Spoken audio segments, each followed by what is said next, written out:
Hello, everybody. Welcome back to Firewalls Don't Stop Dragons. I'm your host, Gary Parker, and today we have episode 483 for June 1st, 2026. Got a new show for you today. Just FYI, I recorded this a little bit earlier than normal, so if there was any huge security or privacy stories that dropped, like Thursday or Friday or over the weekend, then they're not going to be represented here. They'll be represented in the next news show. So I got a lot of great interviews in the works, just FYI, and we're going to be hearing from some of my featured guests today because they wrote some of the news articles. These are people I've been wanting to get on the show for a long time, so I'll tell you more about that after the news. But today we've got several things to talk about, most of them not good. We're going to talk about the dangers of using AI agents with your financial accounts. We're going to talk about a massive overhaul to Google search, and I'll give you my take on what I think that means. A great article from Yael Grauer about AI bots that are doing transcribing in meetings. The Mayo Clinic is using AI to listen to emergency room visits. CISA, the U.S. cyber agency, has exposed a lot of really sensitive passwords, so this is our security agency screwing up big time. There's a company that's putting AI cameras on tens of thousands of school buses to do surveillance. The FBI is wanting to buy nationwide access to all these license plate readers that I've been talking about. And one small ray of hope, maybe, it looks like there's a bipartisan effort in the United States Congress to try to put an end to that sort of surveillance. And then my tip of the week will be the next segment in our ongoing series on how to make a complete backup of your old emails. All right, lots to talk about. Let's get to it.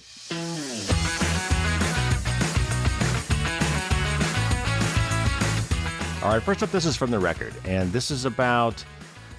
I talked to you recently about how AI chatbots are pushing this new feature where they ask you to connect to your financial accounts and your medical records. Well, this one's about financial accounts. OpenAI announced Friday that it's rolling out a new ChatGPT feature allowing users to connect all of their financial accounts to the chatbot for personal finance advice, a move which is raising concerns among privacy and cybersecurity experts. Count me among them. The financial tech company Plaid, which connects individuals' bank accounts to third-party financial apps, is supporting the new feature. In the near future, the ChatGPT financial planning platform will also be powered by Intuit, which offers personal finance, tax prep, and small business accounting software. You may have heard of TurboTax or Quicken. That's them. Also, they bought Mint.com as well, I believe. The feature is now available for paid subscribers to ChatGPT Pro, but will be rolled out to Plus users in the future, and with the goal of making it available to everyone in the future, according to ChatGPT blog post about the offering. The platform can integrate information from more than 12,000 financial institutions, including the brokerage platform Robinhood, major banks like Bank of America, credit card companies like American Express, and the investment firm Charles Schwab. Once users connect their accounts to ChatGPT, they will be able to access a dashboard that gives them, quote, an up-to-date view of where you stand across portfolio performance, spending, subscriptions, upcoming payments, and more. With your financial accounts connected, ChatGPT can combine that reasoning with your real financial context and what you've shared about your goals, lifestyle, and priorities, helping you spot patterns, understand trade-offs, and plan for big decisions in a way that feels more personal and complete, unquote. And that's from their blog post. The feature will allow people to, quote-unquote, stay in control of their data, the blog post said, including by allowing users to disconnect their accounts whenever they want. Once accounts are disconnected, the blog post said, users' ChatGPT conversation history will remain intact, though users can always delete individual conversations, the blog post also said. Users will be able to erase financial memories the way key details about financial goals, investments, and overall positioning are stored by the chatbot.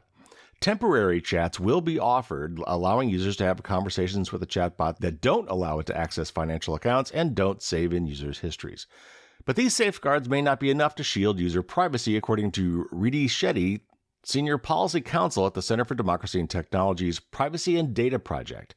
And this is a quote from Shetty, who says, quote, Even if ChatGPT's new features doesn't allow access full account numbers or have the ability to make changes to financial accounts, the financial information it does collect can reveal deeply personal details about a person's life, habits, vulnerabilities, and relationships, unquote. OpenAI's announcement does not address whether the financial data could eventually be used to support advertising or other commercial targeting, despite the obvious incentives to do so, according to Shetty.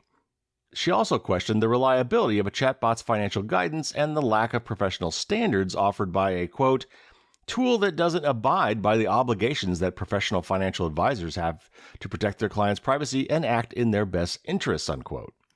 In other words, act as a fiduciary. Cybersecurity experts also worry that the tool poses risks. While the view-only aspect of the platform is, quote, meaningfully safer than an agent that can move money or change accounts, view-only does not mean low risk. If someone takes over your ChatGPT account, they may get a consolidated picture of your balances, spending, investments, debts, goals, and financial history, unquote. And that's from Diana Kelly, a Chief Information Security Officer at Noma Security. And then finally, this is a paragraph with just kind of a shotgun approach to things that you might want to do to protect yourself if you use these things. And it says, users should use multi-factor authentication, log out of other sessions, review memory settings, that's ChatGPT memory settings, disable training for sensitive chats, and delete both chats and memories when they no longer need the information stored. And that's, again, from Diana Kelly. Okay, so my advice still on these sorts of features is don't do it. Not yet. We need to put in a lot more protections and probably get some regulations involved here before we just willy-nilly start hooking up chatbots to all of our most personal information. I honestly think there's a lot of promise here. This sort of analysis is something that these AI agents are going to be very good at doing. But we really, really need to figure out the right security and privacy model to allow them just enough access to view these things without modifying things and do it in a way that's completely privacy preserving. Currently, I would certainly not trust any of the main bots with this, ChatGPT, Gemini, or Copilot, or any of those. Those companies are hemorrhaging money left and right, and they are highly incentivized, as this article talks about, to somehow make money off of these tools. Now, they could be charging a monthly fee for this, but right now, like the $20 a month they're charging for like the first paid tier is nowhere near enough to cover their actual cost. They are still losing money. I think I saw something the other day that said for every $1 that you send them, they are spending $1.50 or $1.25. So they are going to be looking under the couch cushions, trying to figure out all sorts of ways they can make money off of this tool. And your personal financial data, especially if collated across multiple different sites, is going to be very valuable to them. Now, we already have some of these tools already, right? We've got financial aggregator services like mint.com. And this is basically going to work the same way, except there's also now an AI agent that's looking through this data, and it's not just giving you a dashboard where you can look at all of your accounts in one place. So anyway, again, my bottom line here is don't jump on these things just yet. But I do think eventually, if we can figure out how to do it right, this will have some value for people. So we'll wait and see, and I will keep you posted. All right, next up, this is from TechCrunch, and it's about Google's brand new search, their web search, and probably through any Google app that has a search built in. You'll be seeing this very soon. They're going to roll it out, but they're moving this way quickly. And it's a complete shift in how Google search works. And so I want to read you this article from TechCrunch, and then I'll give you my opinion on this. The era of 10 blue links is officially over. And that's in quotes, 10 blue links. That's kind of the classic Google. You search on something, the first page is 10 links in ranked order. That was what Google did for many, many years until they shitified and screwed all that up. And now they're doing this. At its Google I/O conference on Tuesday, and this was 2 Tuesdays ago, I think, Google unveiled an AI-powered overhaul of search centered around a reimagined intelligent search box, what the company describes as the biggest change to this entry point to the web since the search box debuted more than 25 years ago. Instead of returning a simple list of links, Google Search will drop users into an AI-powered interactive experience at times. Google is also introducing tools that can dispatch information agents to gather information on a user's behalf, along with tools that let users build personalized mini apps tailored to their needs. The resulting experience will no longer look much like how people envision Google Search, which has long been defined by ranked links to websites that have information you need. With the revamped search experience, the new search box simply expands to accommodate longer, more conversational queries, rather than making you decide what type of search experience or mode you want to choose at the start of your query. It will also have a new AI-powered query suggestion system that goes beyond autocomplete to help people craft more complex and nuanced queries, Google says. Google's AI overviews will also allow users to ask follow-up questions in AI mode beginning Tuesday, the company noted. While Google says that AI mode is not the default experience, Search's user interface encourages users to ask follow-up questions instead of scrolling down to links to other pages. The links, to clarify, have not entirely disappeared. They're just no longer the priority for many types of searches. Google is also introducing agentic capabilities and AI-powered interactive features into the search experience. This means people will spend even less time clicking the traditional blue links that Google Search used to return. Starting this summer, people will be able to create, customize, and manage multiple new information agents within Google Search. These agents can work in the background 24/7 to track changes on the web and alert you to new information. For instance, you could have an agent track market movements based on customer parameters, Google suggests. This shift means that searching the web will increasingly be performed by AI agents rather than humans. Instead, people will focus more on acting on the information those agents provide instead of manually clicking links. Links will become an afterthought with the coming changes to the search results experience, which builds on Google's earlier launches of AI search features, like its short summaries known as AI overviews and its conversational search AI mode. Now, thanks to a combination of Gemini, which is Google's chatbot, and Google Antigravity, the company's agentic development platform, search results will begin to look more like interactive web pages. You could imagine, for example, how a question about black holes in space could lead to an interactive visual that brings the concept to life, and then users can ask follow-up questions and see Google respond with brand new visuals in real time. Google says the new system was built in partnership with the Google DeepMind team and uses Gemini Flash 3.5. It will roll out to everyone who uses Google free of charge this summer. In addition, Google will allow users to tap into Antigravity to build their own customizable stateful experiences. Think mini apps, directly in search using natural language commands. Again, this isn't so much about information retrieval as it is about action. For instance, you could build a meal planning app using information from your own calendar to help you decide what to prep and when to eat, or a fitness app created for your specific goals. Combined, these changes will likely further decimate Google referrals to publishers, which have already been suffering from declining referrals due to AI overviews. This has put some ad-dependent media operations out of business, and now things will likely get worse. There's little time left for publishers to adapt. The new search box is arriving this week, and the generative UI, or user interface, is arriving this summer. Both are free. The mini app building feature and information agents will roll out first to Google AI Pro and Ultra subscribers this summer. But Google's long-term plan is to make its AI technology more broadly accessible, including personal AI agent Spark, which will eventually be free, as will many of the AI features. Again, like all these other AI stories, this has promise. I mean, I understand the value of some of these things, but it's really going to have other issues as well. First of all, this is really smart on Google's part. You're going to be giving up way more information to an AI chatbot style interface than to just a keyword search. Like, for example, instead of searching for affordable hotels in Paris, you might end up telling Google that you and your family of 4 are going to Paris in the fall and you want to be near certain landmarks and you want certain amenities in your hotel room, and probably even more details about what you're doing. You're having a conversation with their AI chatbot, and that chatbot's going to be asking you follow-up questions to try to get more information from you. So what this means, of course, is that you're giving Google a lot more information about you and what you're doing and blah, blah, blah. This is great for Google, who, remember, is an advertising company. 90-some% of Google's money is made off of advertising. So all of these things that they are giving away for free are just more ways for Google to get more information about you so they could target you better with advertising. So just keep that in mind as you're using these tools. Now, this is going to be a much more natural way to search for information. Having a conversation is kind of cool. I've worked with chatbots a lot. And to me, the coolest part of the chatbot is the second query. Like the first query is like, here's kind of a brain dump of what I think I want. And then the chatbot comes back with some information, but then asks me follow-up questions and we have a conversation. And that's, to me, where things start getting interesting.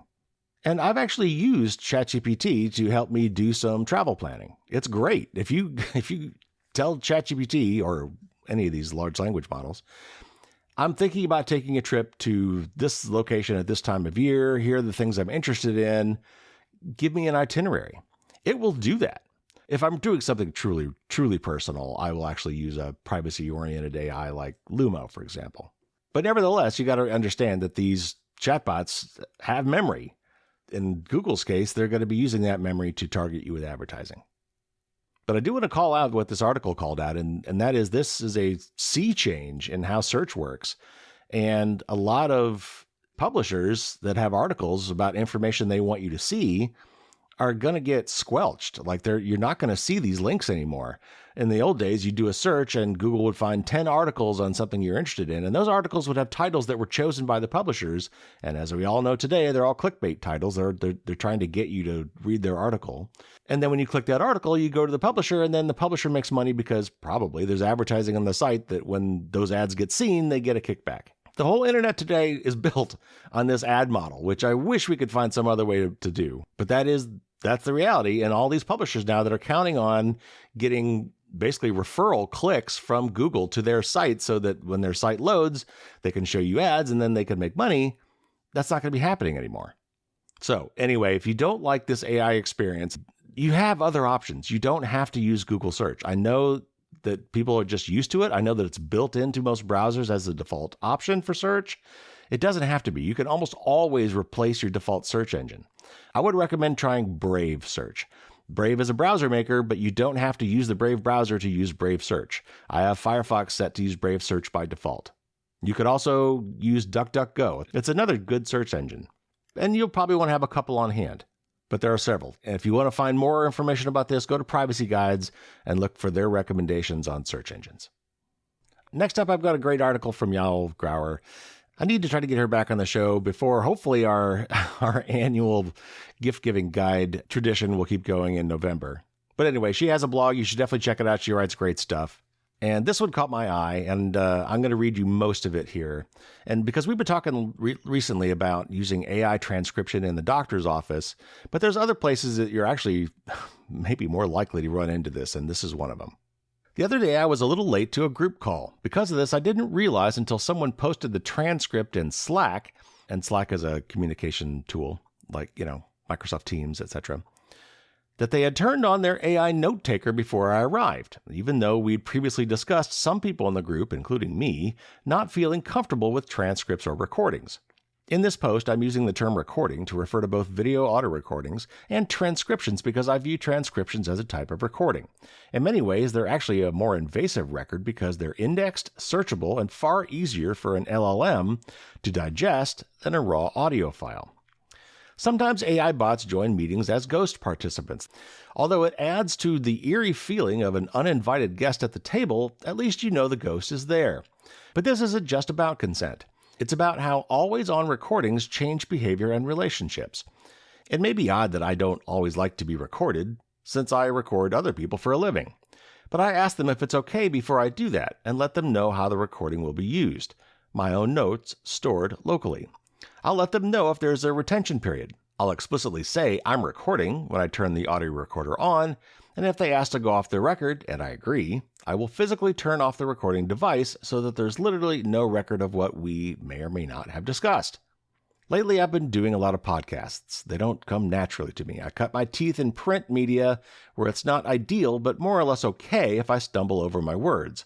I can carefully look up facts and figures before writing anything incorrectly. We act differently when we are being recorded. And even when we do this, it's difficult to avoid misspeaking and saying something we might regret were it to float around forever. It isn't just that podcasts and videos are skills that need to be worked on, it's that they are essentially a performance. AI note takers force us to perform during what might otherwise be more casual work calls. The calls become semi-public artifacts. The conversation becomes a documented performance. I don't love the fact that I was on a call that was being transcribed without my knowledge or consent, but I'm more annoyed that it seems to be the norm now. In the past few weeks, I've been on at least 5 calls that were transcribed and summarized by an AI note taker. I was never explicitly asked whether I was okay with this, and even if I had been, there is a social pressure not to object, especially when the tools are on by default. On a call this past week, I told someone a story from my past that I now realize has been transcribed and uploaded and will live in a document forever. I trust the person I met with, which is why I shared the story in the first place. I could even say I trust their digital hygiene and think it's unlikely that this document will ever be hacked or leaked. But I still don't like the idea of it floating around in an LLM training set or a company server. Now that I've had this experience, I believe I'll be more hesitant to share as much in the future. An always-on record can create distance. In trying to preserve conversations, we make them harder to have. Is it worth preserving a shared history if it costs us the conversations themselves? Sometimes it's good to keep strict track of everything someone says, like when you're documenting something for human resources or for a lawsuit. But I'd like to think that most of my casual meetings are not adversarial. By default, if I set up meetings on other people's calendar links, they get the notes and transcripts, and I do not. I have always requested them and have been granted immediate access, but I feel like if we're going to have a shared living document, especially one I'm only implicitly agreeing to, it should be shared with me immediately even if I'm not part of someone else's organization. It might seem flattering for others to want a record of my thoughts, or it would be if it wasn't the default, but I think we need to recognize the trade-off. For me, knowing that there will be semi-public artifacts of every word I've said will make me much more trepidatious about those words. And I think we need to put some thought into whether that trade-off is worth it. Is there a reason we're not asking or even always telling people before recording or transcribing? Is there a reason we're not giving our colleagues the same level of access we have by default? Is there a reason we don't have a retention policy or aren't sharing it when we do? In my ideal world, these would be explicit norms, not afterthoughts. Have you changed the way you speak in meetings since the bots arrived? That's a great question. Those are all great questions. And this is really becoming much more common now, so I'm really glad I'm retired, because I bet you money my colleagues back at Cisco are using tools like this.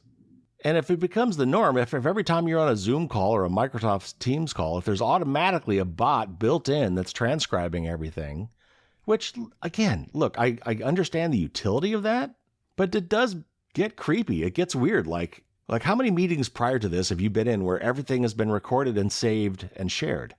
That's basically what a transcription is. And just like Yal says, it's arguably more invasive because if it's down as text, well, first of all, that text could be wrong. We've all seen how speech-to-text AI systems, as good as they are still definitely not perfect. But now it is in text form, and that text form is much easier to share and save and leak and monetize.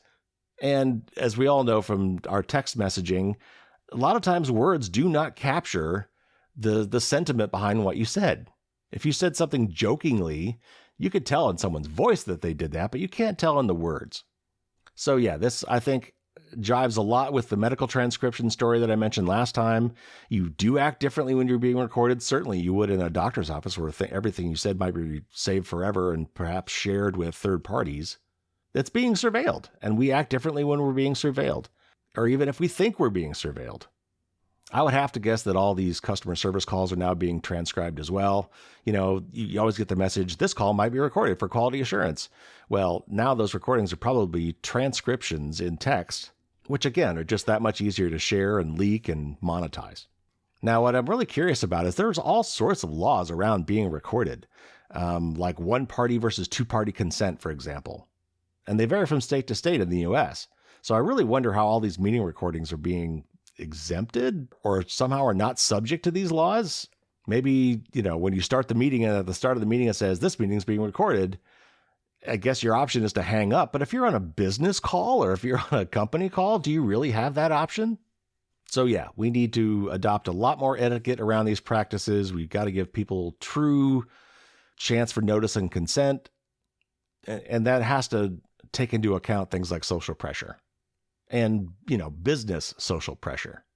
And by the way, this whole smart AI glasses that, Facebook and others are re-releasing and putting out into the wild is just going to be a whole other aspect to this, because people are going to be walking around basically videotaping everybody all the time.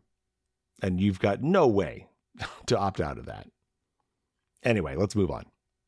All right, so speaking of medical transcriptions, this is super creepy, and I can't believe this is actually a thing. But it's not even a new thing, as we will find out. All right, this is one of several articles today from 404 Media. Mayo Clinic, a massive U.S. hospital network, is using what it describes as ambient listening to record patient interactions with nurses, including in emergency rooms, then using AI to process that collected data. The recording is opt-out rather than opt-in, and at least some patients are likely not aware the recording is happening. The recording brings up questions of informed consent and whether or not the generated notes may be accurate enough. A study last month found that AI-powered scribe tools sometimes produce much less accurate notes than human beings, depending on the situation. And then the article shows a picture of this notice that is in the clinic. And it says, quote, Mayo Clinic would like to record interactions between you and your nurse to assist with electronic health record documentation, unquote. A person who said they were taking their elderly father to an emergency room shared a photo of the notice with 404 Media. And I'm going to come back to that in a minute. And so this person said, quote, about halfway through his visit to the emergency department, I had to stretch my legs and just happened to notice this poster, which was not close to the bed or visitor chairs and was the size of a regular piece of printer paper. My dad certainly didn't notice or read it. I did not talk to any staff about it because we were in the middle of an emergency, which is part of my whole issue with this being an opt-out thing in the emergency department. So many people might not notice this or even be healthy enough to read or notice it, unquote. The notice specifically says the recording device might capture data that falls under HIPAA, the U.S.'s health data protection law. And this is another quote from the picture. It says, this device may capture protected health information that is protected by the Health Insurance Portability and Accountability Act and Mayo Clinic's Notice of Privacy Practices. Please ask a member for additional information, unquote. Mayo Clinic has been using ambient listening for a couple years at this point, but not all patients may be aware the recording is ongoing. A July 2024 press release says Mayo Clinic is working with medical technology giant Epic and AI company ABridge on a, quote, generative AI ambient documentation workflow for nurses, unquote. On its website, ABridge pitches itself as, quote, enterprise-grade AI for clinical conversations, trusted by the largest healthcare systems, measurably improving outcomes for clinicians, nurses, and revenue cycle teams at scale, unquote. Revenue cycle teams? What the heck is that? Anyway. In December 2024, Johns Hopkins Medicine reached an agreement to deploy the ABridge Ambient AI platform across 6,700 clinicians, 6 hospitals, and 40 patient care centers, according to a press release from ABridge. Mayo Clinic finalized an enterprise-wide agreement with ABridge last year, according to another press release. That paired the technology with around 2,000 clinicians who serve more than 1 million patients annually, the release says. Neither Mayo Clinic nor ABridge responded to a request for comment. A recent study found that human note takers create much better notes than AI-powered scribe tools. In some specific cases, the AI performed especially poorly compared to a human, when there was background noise, when the clinician and patient were wearing masks, and to a lesser extent when the patient had an accent, according to the American Medical Journal. So yeah, I would think an ER would be the absolute worst place to have just randomly placed microphones around trying to record everything and transcribe it. People are talking over each other all the time. They're talking through masks. They keep moving around. They're making noises. There's machine and equipment making noises as well. That cannot be easy to pull out human voices from and to do it accurately. And again, notice of consent in this country is totally broken. The notice is a small 8.5 by 11 sized thing on the wall that you may have passed as your crash cart was heading to the ER bay. Who's going to read that? Certainly not the patient. So to me, this is completely unethical. Like in that situation, even if you did know this was going on, like you've listened to my podcast and you're suddenly going to the emergency room, so you're looking for this notice, you see this notice, and as you're wheeling back into the room where the gunshot wound in your best friend is being attended to, you say, I want to opt out of recording this. Really? Like some nurse is going to stop and go to hit the big red pause button on the wall or something? Like, how does that even work? So by the way, this article didn't actually quote what I thought were some of the best parts of this notice. So here's some other things that it says on that thing. It says, Mayo Clinic would like to record interactions between you and your nurse to assist with electronic health record documentation. Use of this technology can be discontinued at any time during your hospital stay. Please speak with your nurse if you wish to stop the recording. By remaining in this room and not requesting that this technology be stopped, you consent to Mayo Clinic capturing an audio recording of your conversation with the nurse staff. I'm sorry, that's just complete BS. It's wrong. I am just shocked by the amount of surveillance equipment that we are installing everywhere. So it's bad enough that we've got license plate readers everywhere, which we're going to talk about later today. But now with this AI transcription stuff, people are wanting to put this everywhere. In fact, people are wearing personal devices that do this. You could get a little brooch that you could put on yourself that has a constantly listening microphone in it that records everything you do all day as kind of like a journaling thing. So you could keep track of everything that happened. You don't have to write things down or remember things. But it's also recording everybody else around you who's saying things. Are you asking their permission? Are you giving them the option to pause your recording? We're bringing this on ourselves. And then all of this information is then going to be therefore available to advertisers, marketers, and law enforcement. And yes, foreign adversarial entities. It's bad on many, many, many levels. We've got to put a stop to this. All right, next up, this is from TechCrunch, and this is just another infuriating story in a different way. U.S. cybersecurity agent CISA may have escaped a sizable security breach thanks to a good faith security researcher who identified publicly exposed credentials that allowed access to government cloud and internal agency systems. As first reported by independent security reporter Brian Krebs, GitGuardian security researcher Guillaume Valadon found reams of exposed plain text credentials listed in spreadsheets, which has been made publicly accessible in a GitHub repository by an employee working for a CISA contractor. Valadon told Krebs that the exposed credentials were used for accessing systems belonging to CISA and its parent agency, the Department of Homeland Security. Valadon said the credentials included access tokens, cloud keys, and other sensitive files. Valadon told Krebs that he tested some of the keys to verify that they were valid. He then reported the lapse to Krebs because the CISA contractor who maintained the GitHub environment did not respond to their alerts. The security lapse is particularly embarrassing for CISA because the U.S. government agency is responsible for cybersecurity across the civilian federal network. The organization also advises on best security practices, which includes strong passwords in secured password managers and not in unprotected spreadsheets. It's not clear if anyone found or used the credentials other than Valadon. When reached by TechCrunch, CISA spokesperson Marco DeSandro said the agency, quote, is aware of the reported exposure and is continuing to investigate the situation, unquote, and that there is, quote, no indication that any sensitive data was compromised as a result of this incident, unquote.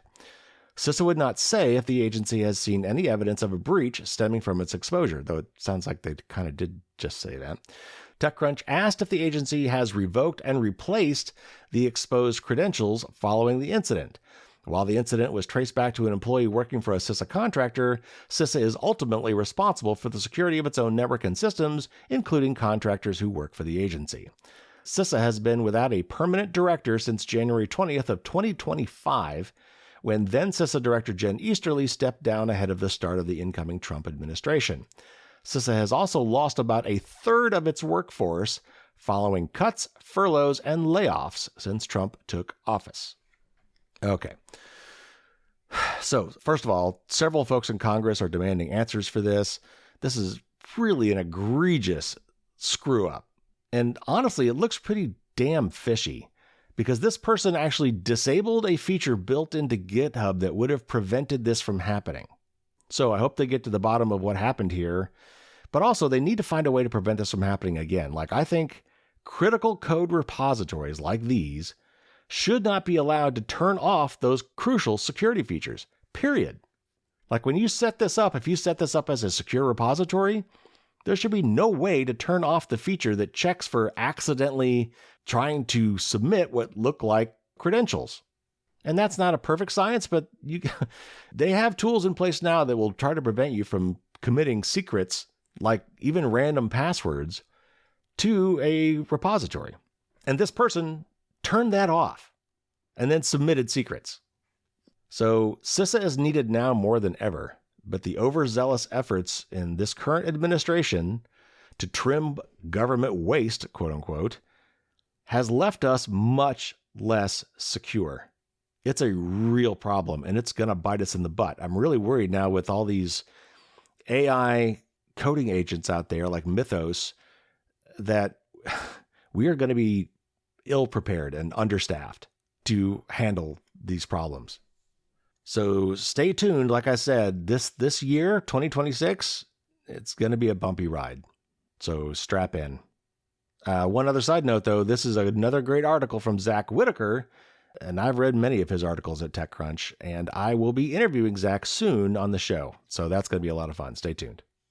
All right, next up, another one from 404 Media, and this one is also just creepy as hell and infuriating. Wait till you get a load of this one. Okay. Bus Patrol, a company that has installed AI-powered cameras in tens of thousands of school buses around the U.S., now plans to turn those cameras into automatic license plate readers, or ALPRs, capturing the location of every vehicle the bus drives past and give that data to law enforcement, 404 Media has learned. The plan will essentially transform school buses into roaming surveillance vehicles, taking a technology that was originally designed to issue tickets to people illegally passing stopped buses and use it in a much wider and general law enforcement, likely without a warrant. Bus Patrol has already taken steps to share the collected data with law enforcement contracting giant Axon, according to leaked Bus Patrol documents and a source with knowledge of the plans. Internally, Bus Patrol has acknowledged how controversial its plan to collect and share this data is, pointing specifically to concerns about ICE using license plate data, but emphasizes the likely success of selling the angle of protecting children. Bus Patrol says it has cameras in more than 40,000 buses across 24 states. Ordinarily, these cameras track whether a vehicle illegally passes the school bus while it has its stop signs or stop arms extended. Bus Patrol then reviews the footage and passes it to the police, who decide if the driver violated the law. Bus Patrol then sends the ticket to the driver. For cities and counties, the attraction of Bus Patrol is as a revenue generator, while also theoretically making cars drive more safely near children. Though it says here, in April, Bloomberg Businessweek published an investigation showing in one case there was no evidence of a decline in collisions near stopped school buses, and the respective county paid Bus Patrol tens of millions of dollars. The plan changes would dramatically expand that system to scan the license plates of all vehicles the buses pass, regardless of whether they violated a law, and then give that data to law enforcement, either directly or through contractors the agencies already use. The systems work much like the other ALPR systems. Bus Control's cameras would take a photo of each car a bus drives past, record the car's license plate and GPS location, and then law enforcement can query that data according to one of the documents describing the plans. Typically, law enforcement agencies query ALPR tools without a warrant. Officials can enter a license plate of a vehicle and see all the locations that vehicle has been spotted at and when, meaning they can map a car, and by extension a person's, movements, depending on how many cameras are active in the particular area. The Institute for Justice has argued that warrantless use of ALPR systems is unconstitutional, describing similar systems as a dragnet. Often ALPR cameras are in a fixed position. Cameras from Flock, a widespread ALPR system, are typically attached to poles. A roaming ALPR camera inside a school bus, though, will likely cover a larger area and capture more data than a stationary camera as the school bus drives around. There are also concerns about who can access collected ALPR data and for what purpose. Often ALPRs are pitched as a way for cities to find stolen cars or missing people. But last year, 404 Media revealed that local cops were performing lookups in the national system of Flock on behalf of ICE. That coverage and others, such as police using Flock cameras to track a woman who self-administered an abortion, have triggered a nationwide debate around ALPR cameras, with many communities deciding to rip out the cameras altogether. Bus Patrol is aware of the controversy around ALPR cameras and particularly of the concern that ICE may gain access to the data, according to the Bus Patrol documents viewed by 404 Media.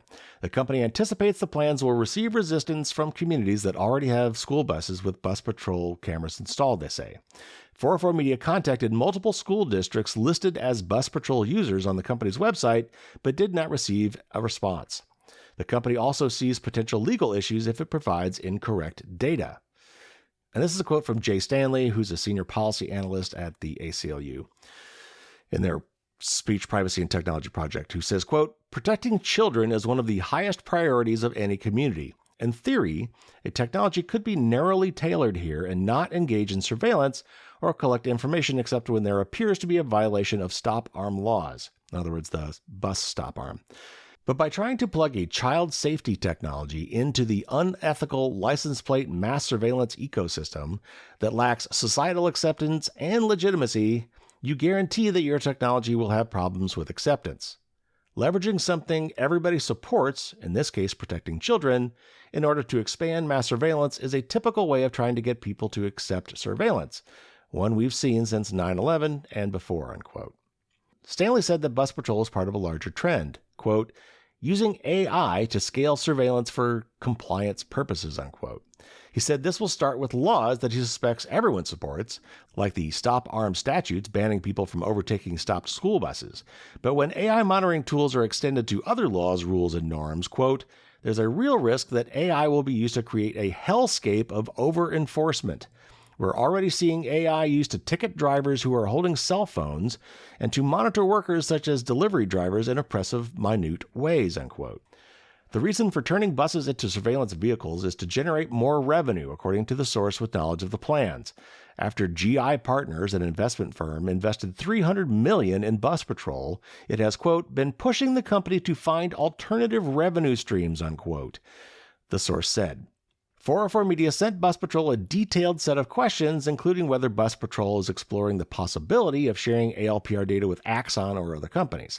At first, Kate Spree, senior manager of brand communications at Bus Patrol, said in an email, quote, "This inquiry is based on a false premise and inaccurate information. Bus Patrol does not pool or sell data across communities. Student safety program data is used only to support the Bus Patrol program in the community where the data was created," unquote. When 404 Media asked clarifying questions and said that the reporting is based on leaked Bus Patrol material, Spree stopped replying to text messages and emails. I don't even know what to say when I read stories like this. I mean, come on. And then I also think, I'm actually shocked this hasn't happened sooner. I mean, if I were Flock, the company that makes those ALPR cameras that are everywhere now, I'd be cutting deals with taxis, rideshare drivers, delivery trucks, even the U.S. Postal Service. And I would be asking them to install free cameras on their vehicles. Like, I'd just give them the cameras because the data they would collect for me that I could then turn around and resell would be worth a lot of money. So just think a minute. Let's say that was possible. Then that would mean that every one of these Amazon delivery trucks or UPS trucks or post office trucks, taxis, Uber drivers, Lyft drivers, and in this case, actually for real, school buses that you pass could be noting your location and putting that in a database somewhere. It would be 100% surveillance of all the vehicles ever. And by extension, the people driving those vehicles, you. Guys, we've got to stop this stuff. We've got to put an end to this. This is getting beyond out of control. All right, let's move on to yet another 404 Media story. I think the last one today. And this one actually ties into the last one because it's also about license plate readers. The FBI wants to buy access to automated license plate readers nationwide, which would likely allow the agency to track the movements of vehicles, and by extension people, across the country without a warrant, according to FBI procurement records reviewed by 404 Media. The documents show that ALPRs continue to be a sought-after tool for law enforcement, not just for local police and individual communities, but federal agencies too. The news also comes as protests and pushback against ALPRs have spread around the country, which I'll just pause to say, yay, we need more of that. And this is a quote from an FBI statement of work, which I think is, when they're putting out proposals. It says, quote, the FBI has a crucial need for accessible ALPRs to provide a diverse and reliable range of collections across the United States. This data should be available across major highways and in an array of locations for maximum usefulness to law enforcement, unquote. ALPR cameras generally work by constantly scanning the color, brand, model, and license plate of vehicles that drive by. And I'll take a moment to also say that some of them have been looking for other identifying marks too, like damage, bumper stickers, which of course bumper stickers could be very personal, could say a lot about you, and other characteristics of cars that would make them unique. This creates a time-stamped record of where a particular vehicle was at a specific time that law enforcement could then query, effectively letting them see exactly where someone drove across time. The technology has existed for decades, but has become more pervasive in recent years. The FBI says it's looking for a vendor that will let it log into a software-as-a-service system and then query the collected ALPR data with license plate information, a description of the vehicle, a date or time, and geolocation information. The FBI says it's looking for ALPR coverage in the following areas: Eastern 48, which is east of the Mississippi River, Western 48, which is west of the Mississippi River. In other words, all of the continental United States, plus Hawaii, Puerto Rico, Alaska, and outlying areas such as Guam, the U.S. Virgin Islands, or tribal territories.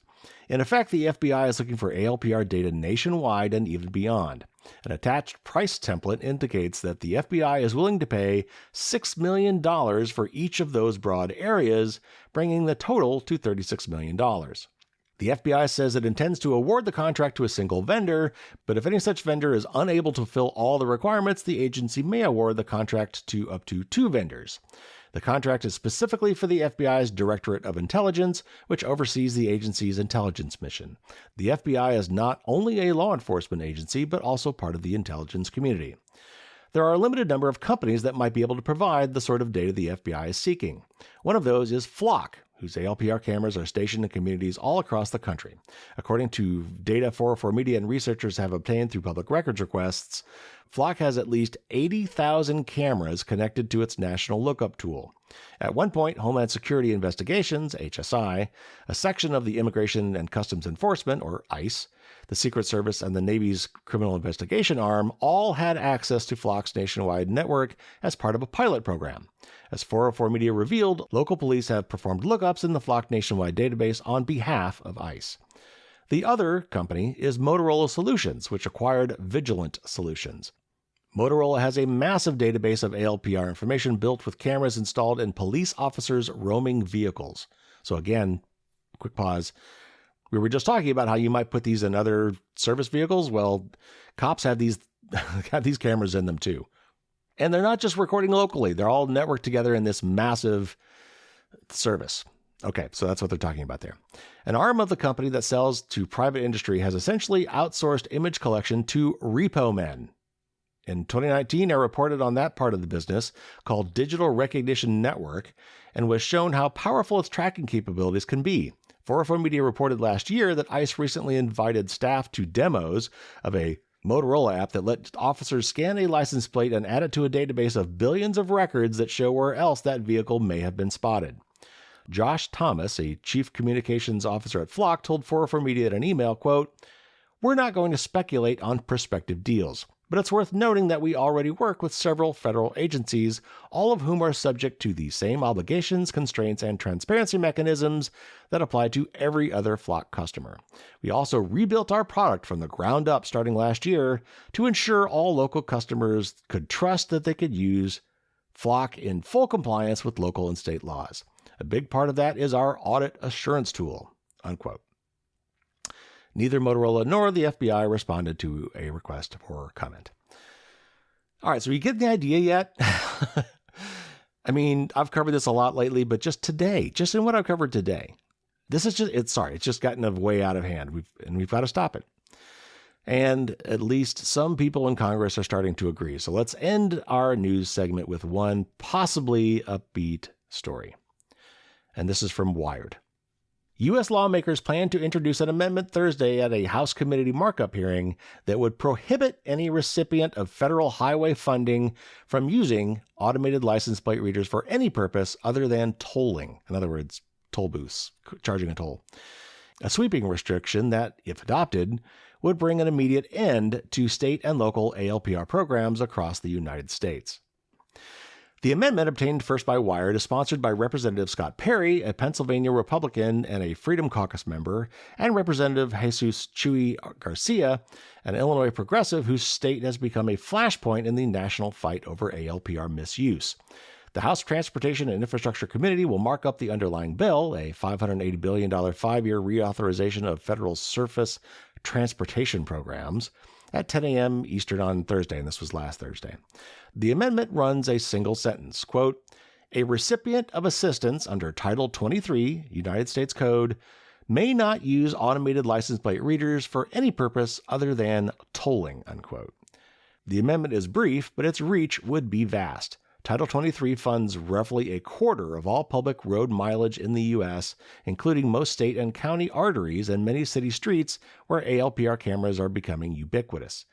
Conditioning that funding on a ban of the technology would, in practical effect, force any state, county, or municipality that takes federal highway money, which basically is all of them, to either remove the cameras or restructure their use around tolling alone.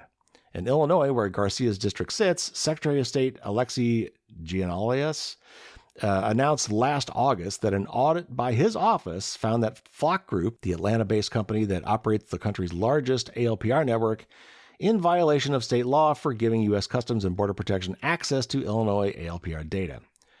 That person ordered the company to cut off federal access. Flock said at the time that it would pause federal pilots nationwide, arrangements the company had previously denied existed, and what Flock CEO and founder Garrett Langley said were public statements that inadvertently provided inaccurate information. Privacy advocates have long warned that the aggregation of license plate data amounts to a de facto warrantless tracking system. New York University School of Law's Brennan Center for Justice has documented the integration of ALPR feeds into police data fusion systems that combine plate data with surveillance and social media monitoring. And the Electronic Frontier Foundation, a digital rights nonprofit, has documented a range of police misuse, including past targeting of mosques and the disproportionate deployment of the technology in low-income neighborhoods. Court records obtained by the EFF and reported by 404 Media last year revealed that a Texas sheriff's deputy has queried Flock's nationwide network, roughly 88,000 cameras at the time, to track a woman because he wrote she, quote, had an abortion, unquote. The Perry-Garcia amendment would effectively sidestep the constitutional issue altogether by creating a spending power restriction, as Congress has done in the past with the drinking age and DUI standards. States reserve the right to simply decline the money, but historically almost none ever do. Okay, so sad to say that from what I can tell, I tried to look up the final marked up version of that bill, and near as I can tell, that language was not in there.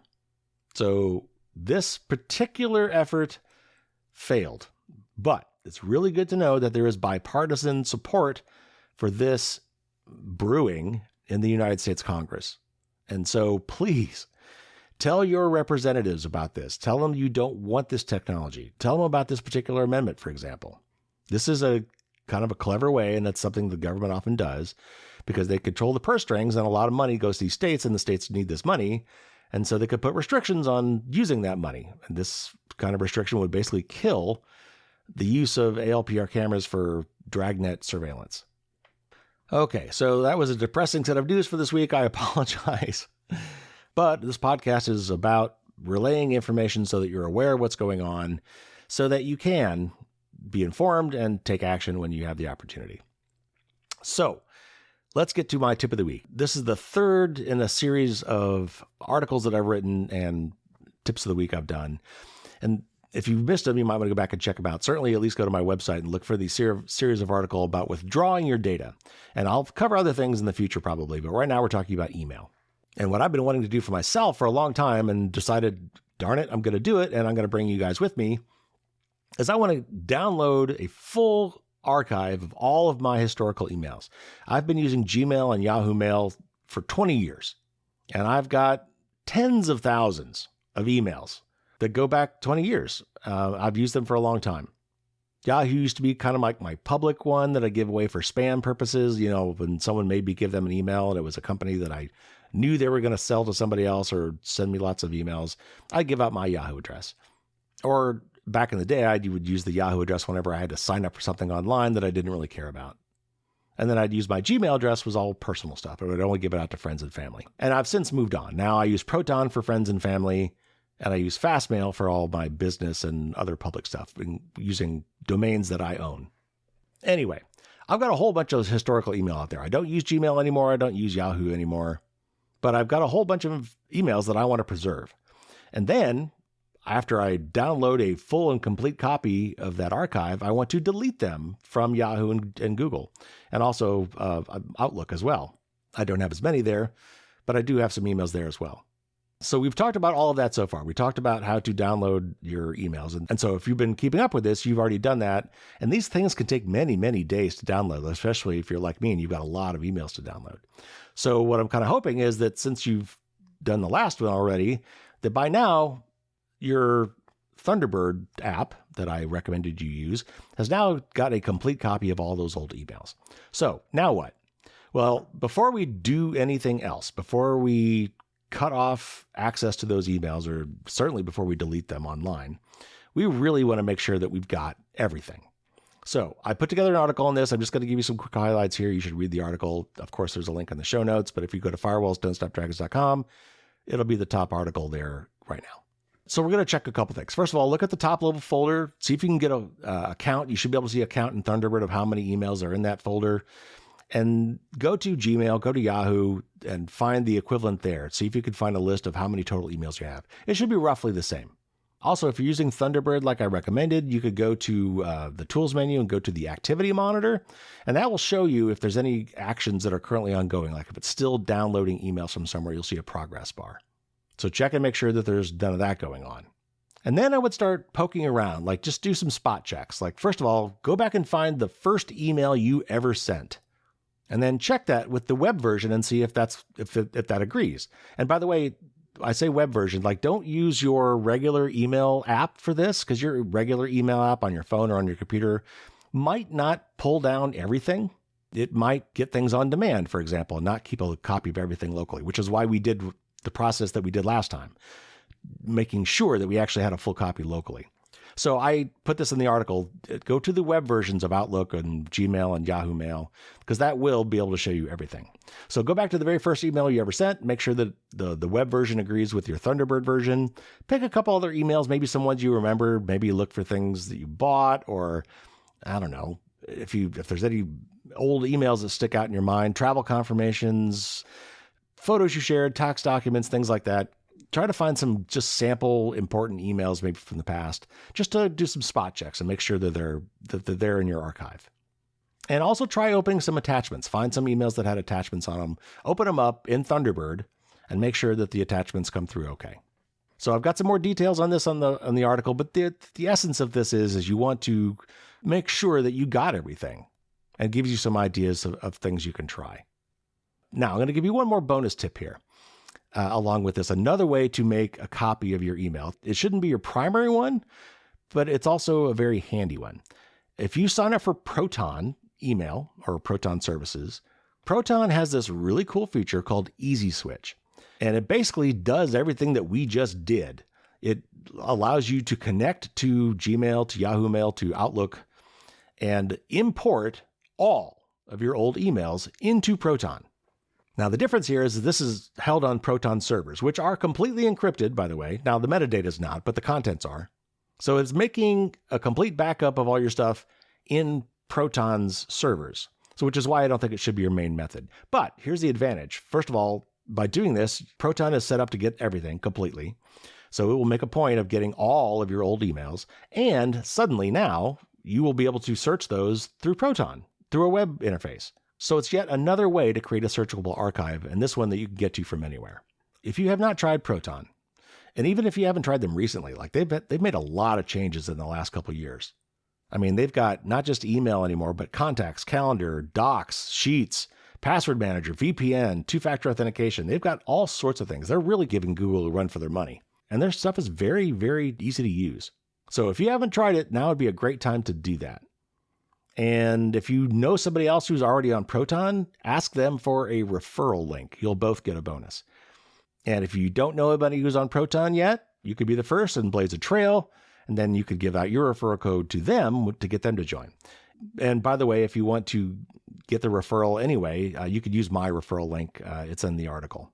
So the next tip of the week and the next article on this should be the last, and that is where we will make copious backups of our archive.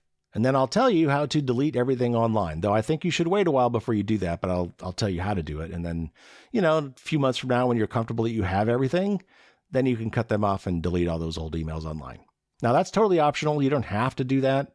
That was kind of the reason I'm doing this, because I want to get that stuff out of the cloud where it could be monetized or leaked or sold or stolen or whatever. And therefore, I definitely need to have a backup locally that I can search and get through if I want to go through my old emails. But just having that local backup is very nice to have. So I think it's still worth doing, even if you don't delete them online. But I'll tell you how to do that in our next tip of the week.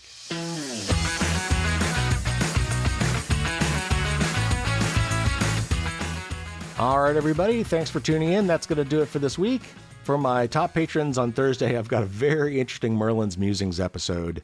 It's about a very crazy experience that I had at KakalakiCon. Involving electricity in the human body. Man, I'm telling you, if you've never been to a hacker conference, you really need to go, because it's such an amazing experience. And the hacker community is just amazing. So anyway, my patrons will get a little taste of what I mean by that on Thursday's Merlin's Musings. Now, coming up, I've got a lot of great interviews in the works. As I said, I'm going to be talking with Zach Whitaker from TechCrunch. Also in the works is an interview with Dan Gooden from Ars Technica. But the next one you're going to hear is from Rainey Reitman, who's from the Freedom of the Press Foundation, about her book, Transaction Denied, and financial censorship. And then after that, we'll be talking with Angel Maldonado about his company Empathy and their product Empathy.ai, which was really a fascinating discussion. And then also we'll be hearing again from Nate Wessler, a friend of the show from the ACLU. Lots of great interviews coming up, especially in the run-up to the 500th episode. So, hey, if you haven't subscribed, do so now and tell all your friends to subscribe as well. So that's going to do it for this week. Take care, everybody. Stay safe out there. And until next time, as always, don't get caught with your drawbridge down.